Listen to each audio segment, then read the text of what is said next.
नमस्कार दोस्तों, कॉम्पिटिटिव एग्जामशाला में आपका स्वागत है। दोस्तों, हम पढ़ रहे हैं भारतीय राजस्थान में टॉप 20 क्वेश्चन सीरीज के बारे में। आज मैं आपके लिए लाया हूं इसका पार्ट 3। तो चलिए स्टार्ट करते हैं। पहला क्वेश्चन हमारा है, निम्न में कौन सा जोड़ा अनुकूल नहीं है। ऑप्शन आपके हैं अनुच्छेद 14 विधि के अनुसार समानता, दूसरा ऑप्शन अनुच्छेद 16 समान अवसर, तीसरा ऑप्शन अनुच्छेद 17 उपाधियों का अंत और चौथा ऑप्शन है हमारा अनुच्छेद 18 सैनिक उपाधियों की अनुमति।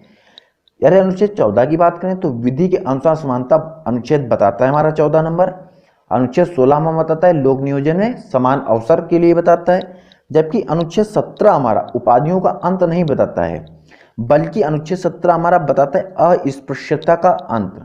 तो इसमें जो हमारा ऑप्शन सही हो जाएगा वो हमारा ऑप्शन नंबर 3 सही होगा। अनुच्छेद 17 जो है उसका जोड़ा अनुकूल नहीं है। अनुच्छेद 17 अस्पृश्यता का अंत बताता है। अगला क्वेश्चन हमारा है, भारतीय संविधान के किस मौलिक अधिकार में कहा गया है कि सभी लोगों को देश का कानून बराबर सुरक्षा प्रदान करेगा। समानता का अधिकार, स्वतंत्रता का अधिकार, शोषण के विरुद्ध अधिकार, धार्मिक स्वतंत्रता का अधिकार। बात की गई देश के कानून के बराबर सुरक्षा प्रदान करने की, तो मैंने आपको बताया है कि यह आपका समानता के अधिकार के अंतर्गत आता है। तो इसका ऑप्शन नंबर आपका 1 सही हो जाएगा। अगला क्वेश्चन हमारा है, किस संविधान संशोधन अधिनियम द्वारा संपत्ति का अधिकार मूल अधिकार नहीं रहा है। इसका अप्रत्यक्ष रूप से कहने का मतलब यह है कि किस संविधान संशोधन द्वारा संपत्ति के अधिकार को मूल अधिकार से हटा दिया गया है और उसे एक विधिक अधिकार बना दिया गया है। तो ये जो हमारा संशोधन था वो 44वां संविधान संशोधन था जो 1978 में हुआ था। 1978 में 44वें संविधान संशोधन के द्वारा संपत्ति के अधिकार को मूल अधिकार से हटाकर उसे विधिक अधिकार बना दिया गया या कानूनी अधिकार बना दिया गया। अगला क्वेश्चन हमारा है, संपत्ति के अधिकार को मौलिक अधिकार की सूची से किसके शासन काल में हटाया गया था। बहुत ही इंपॉर्टेंट क्वेश्चन है ये आपका हटाया गया था मोरारजी देसाई के शासन काल में। उस समय प्रधानमंत्री जो थे हमारे मोरारजी देसाई थे। इसका ऑप्शन नंबर हमारा 2 सही होगा। दोस्तों, यदि आप चैनल पर पहली बार विजिट कर रहे हैं या अभी तक आपने चैनल को सब्सक्राइब नहीं किया तो चैनल को सब्सक्राइब कर लीजिएगा, बेल आइकन को दबाना बिल्कुल ना भूलिएगा, जिससे हमारे आने वाले वीडियोस की नोटिफिकेशन आप तक पहुंचते रहें। अगला क्वेश्चन हमारा है, वह कौन सा मौलिक अधिकार है जिसे डॉक्टर भीमराव अंबेडकर ने संविधान का दिल, हृदय या आत्मा कहा है। तो हमारा ऑप्शन नंबर 1 है संवैधानिक उपचारों का अधिकार, ऑप्शन नंबर 2 धर्म का अधिकार, नंबर 3 समता का अधिकार, नंबर 4 स्वतंत्रता का अधिकार। तो डॉक्टर भीमराव अंबेडकर ने संवैधानिक उपचारों के अधिकार को बताया है संविधान की आत्मा, संविधान का दिल, संविधान का हृदय। और संवैधानिक उपचारों का अधिकार किसमें बताया गया है, हमारे आर्टिकल 32 को, अनुच्छेद 32 को बताया गया संवैधानिक उपचारों का अधिकार। अगला क्वेश्चन है, कोई राज्य उन अधिकारों द्वारा जाना जाता है जिन्हें वह बनाए रखता है। यह किसका कथन है, मैकियावेली, लास्की, मैकाइवर, जेम्स मिल। तो यह कथन लास्की जी ने दिया था। उन्होंने बताया था कि कोई भी राज्य की पहचान उन अधिकारों द्वारा होती है जिन्हें वह बनाए रखता है। तो इसका ऑप्शन नंबर आपका 2 सही हो जाएगा, लास्की। अगला क्वेश्चन हमारा है, प्रेस की स्वतंत्रता भारतीय संविधान के किस अनुच्छेद में मिलती है। जब मैंने आपको मौलिक अधिकार बताया था तो बहुत अच्छी तरह से इसको समझाया था। आपका अनुच्छेद है अनुच्छेद 19, अनुच्छेद 21, अनुच्छेद 14, अनुच्छेद 16। तो इसमें आपका ऑप्शन नंबर पहला सही है, अनुच्छेद 19 प्रेस की स्वतंत्रता को बताता है, मतलब कि वाक एवं अभिव्यक्ति की स्वतंत्रता के अंतर्गत आती है हमारी प्रेस की स्वतंत्रता। भारत के संविधान के किस अनुच्छेद के अंतर्गत सशस्त्र बलों के सदस्यों के मौलिक अधिकारों को विशेष रूप से प्रतिबंधित किया जा सकता है। ऑप्शन है आपके अनुच्छेद 21, अनुच्छेद 25, अनुच्छेद 33, अनुच्छेद 19। तो अनुच्छेद 33 ऐसी पावर देता है संसद को कि वह सशस्त्र बलों के सदस्यों के मौलिक अधिकारों को, कुछ विशेष अधिकारों को प्रतिबंधित कर सकता है। उसमें आपके सभी मौलिक अधिकार प्रतिबंधित नहीं कर सकता है, जबकि कुछ का कर सकता है। अगला क्वेश्चन हमारा है, अभियुक्तों को नमूना हस्ताक्षर करने के लिए बाध्य करना क्या माना जाता है। यह आपका एसएससी का पूछा हुआ क्वेश्चन है। नैसर्गिक न्याय के सिद्धांत का उल्लंघन, व्यक्तिगत स्वतंत्रता के अधिकार का उल्लंघन, विधि के नियम का उल्लंघन, विधि के समान संरक्षण के अधिकार का उल्लंघन। तो यह आपका बताता है वैयक्तिक स्वतंत्रता के अधिकार का उल्लंघन। या आपके अनुच्छेद 20 के तीसरे भाग में बताई गई है यह बात कि किसी भी व्यक्ति को गिरफ्तार किया गया है तो उसे अपने विरुद्ध जबरदस्ती गुनाह कबूलने के लिए बाध्य नहीं किया जाएगा, उसे अपने कागजों पर जबरदस्ती हस्ताक्षर नहीं करवाए जाएंगे। तो इसका हमारा ऑप्शन नंबर 2 सही रहेगा, व्यक्तिक स्वतंत्रता के अधिकार का उल्लंघन। अगला क्वेश्चन हमारा है, निम्न में से कौन सा मौलिक कर्तव्य के अंतर्गत नहीं आता है। बात की मौलिक कर्तव्य के अंतर्गत की, सार्वजनिक संपत्ति की सुरक्षा मौलिक कर्तव्य के अंतर्गत आती है, प्राकृतिक पर्यावरण का संरक्षण और उसमें सुधार करना यह भी हमारा आता है, सद्भाव को बढ़ावा देना यह भी हमारा मौलिक कर्तव्य के अंतर्गत आता है, अभिव्यक्ति की स्वतंत्रता का संरक्षण। अब देखिए, अभिव्यक्ति की स्वतंत्रता को मौलिक अधिकारों में बताया गया लेकिन इसके संरक्षण को मौलिक कर्तव्य नहीं बताया गया है, तो इसका ऑप्शन नंबर आपका 4 सही हो जाएगा।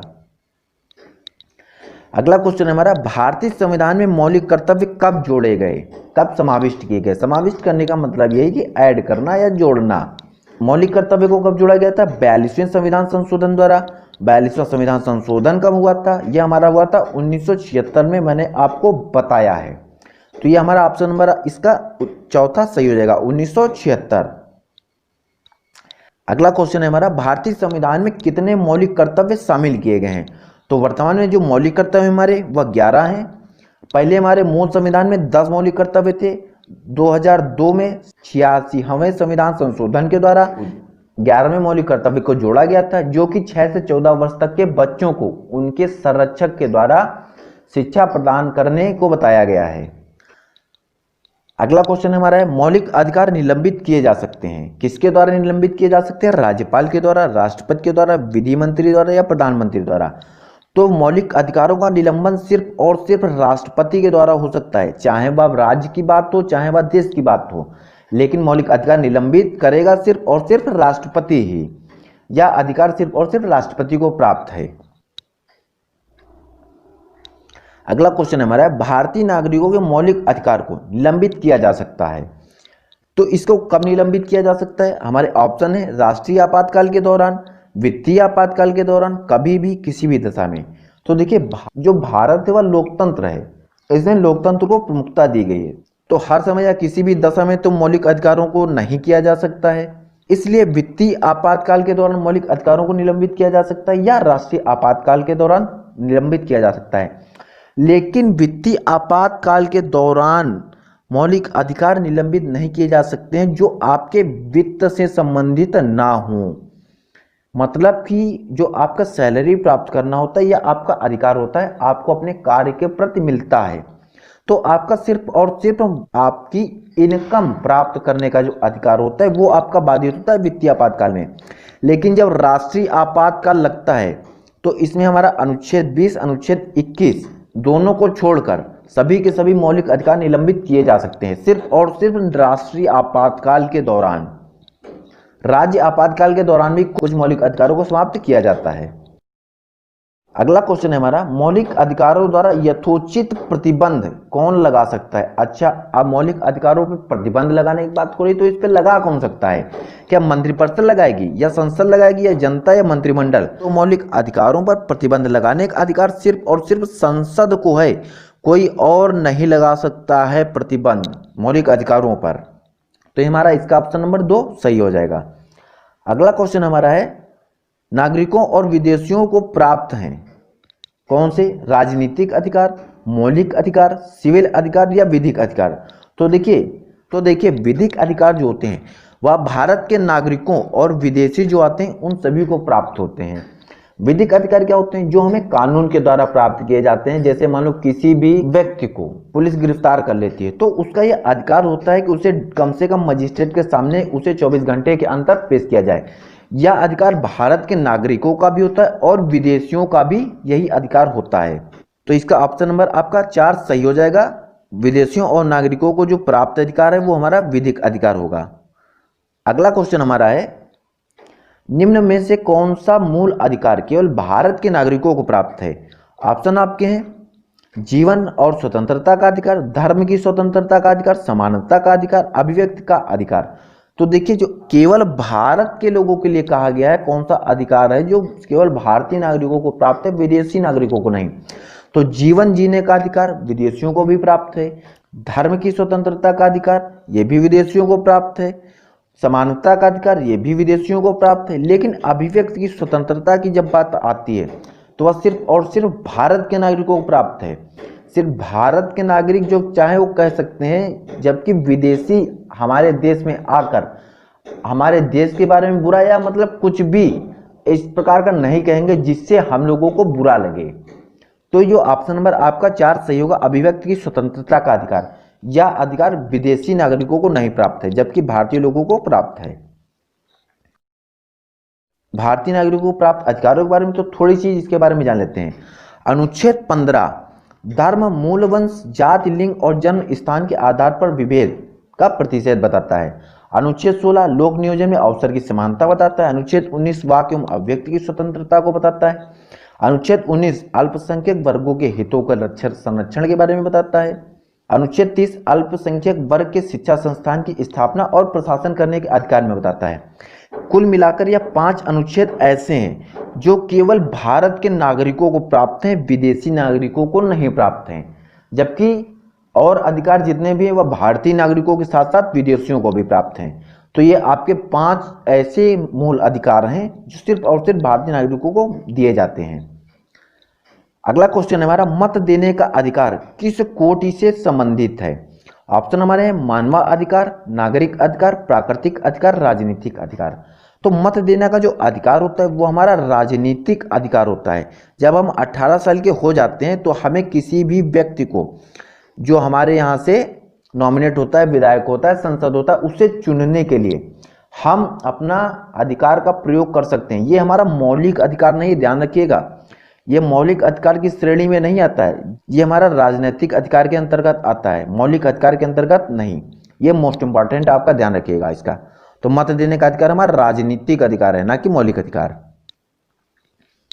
अगला क्वेश्चन है, मूल अधिकारों से संबंधित मामला निम्न में से कौन सा है? मूल अधिकारों से संबंधित मामला कौन सा था? हमारा केस कौन सा था? गोलकनाथ बनाम पंजाब राज्य 1967, पश्चिम बंगाल बनाम भारत संघ 1963, शर्मा बनाम कृष्ण 1959, मुंबई राज्य बनाम बलसारा 1951। तो इसमें जो हमारा ऑप्शन नंबर सही है, जो मूल अधिकारों से संबंधित है, वो हमारा गोलकनाथ बनाम पंजाब राज्य 1967 है। तो हमारा इसका ऑप्शन नंबर 1 सही है। अगला क्वेश्चन है हमारा, किसी धर्म विशेष के संवर्धन के लिए करों के भुगतान की अनिवार्यता से मुक्त की गारंटी दी गई है? कौन से अनुच्छेद के अंतर्गत इसे बताया गया? अनुच्छेद 25 द्वारा, अनुच्छेद 26 द्वारा, अनुच्छेद 27 द्वारा, अनुच्छेद 28 द्वारा। जो अपने धर्म का विस्तार करना चाहते हैं उनके लिए जरूरी नहीं कि हर एक व्यक्ति अपना डोनेशन दे, अपना दान दे या उन्हें कर देना पड़े उसके लिए। इसका ऑप्शन नंबर हमारा 3 सही हो जाएगा। तो दोस्तों आज के लिए इतना ही रखते हैं। आशा करता हूं आपको क्लास समझ में आई होगी, और यदि आपको वीडियो अच्छा लगा हो तो इसे लाइक कीजिएगा, अपने दोस्तों में शेयर कीजिएगा, चैनल को सब्सक्राइब करना और बेल आइकन को दबाना बिल्कुल ना भूलिएगा। तब तक के लिए थैंक यू, धन्यवाद, जय हिंद, जय भारत।